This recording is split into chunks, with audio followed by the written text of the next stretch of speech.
میرے پیارے آقا صلی اللہ علیہ وسلم کے دیوانوں، تو ان کے ایمان پر ایک بات کہنا چاہتا ہوں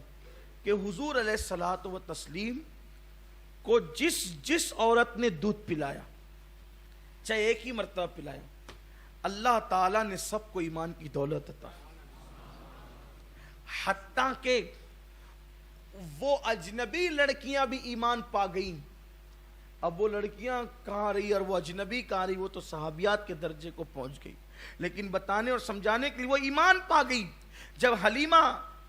خاتون رضی اللہ تعالیٰ عنہ، بی بی حلیمہ حضور کو لے کر کے چلی اور جنگل میں پہنچی تو فرماتی ہیں کہ میری سواری جہاں پیر رکھتی تھی وہ جنگل ہرے ہو جاتے تھے، خشکیاں ختم ہو جاتی تھی، میں لے کر کے جا رہی تھی، ایسے میں لڑکیاں کچھ لڑکیاں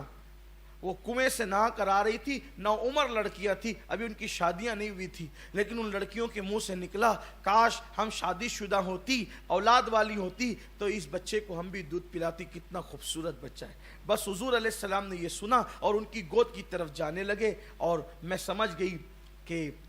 یہ ان کی بچیوں کی گود میں جانا چاہتے ہیں، تو حضور جس کی گود میں گئے اس کنواری لڑکی کو اللہ تعالیٰ نے یہ صلاحیت دے دی کہ وہ دودھ پلا سکے۔ کنواری بچیوں نے ان کو دودھ پلایا۔ گویا حلیمہ کو بھی بتانا تھا، حلیمہ تو پلا کر احسان نہیں کر رہی ہے، اگر میں چاہوں تو کنواریوں سے بھی پی سکتا ہوں، اگر میں چاہوں تو وہ جو لڑکیاں تھی، اتفاق سے ساری لڑکیوں کا نام عاتقہ تھا، سب کا نام عاتقہ۔ بھئی کچھ علاقے ایسے ہوتے ہیں نا کہ جہاں کسی نام کی اکثریت ہوتی ہے، جیسے آپ کرناٹک چلے جائیں تو وہاں پر خواجہ نام کی بڑی کثرت ہوتی، اسی طریقے سے گجرات چلے جائیں تو عادل نام کی بڑی کثرت ہوتی، اور ایسے ہی جو ہے وہ الگ الگ جگہ پر نام کے کچھ الگ ایک ان کا انداز ہوتا ہے کہ وہ کثرت سے یہ نام رکھتے ہیں،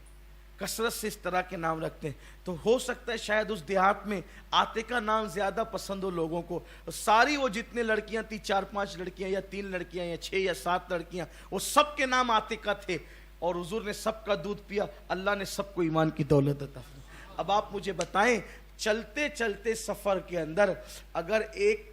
یعنی کہ کسی ایسی لڑکی جو کنواری تھی ایک بار اس کا دودھ پی لیا تو اللہ نے اس کو ایمان کی دولت عطا فرمائی۔ 9 مہینے جس کے پیٹ میں رہے اس کو ایمان سے کیسے محروم رکھا گیا ہوگا؟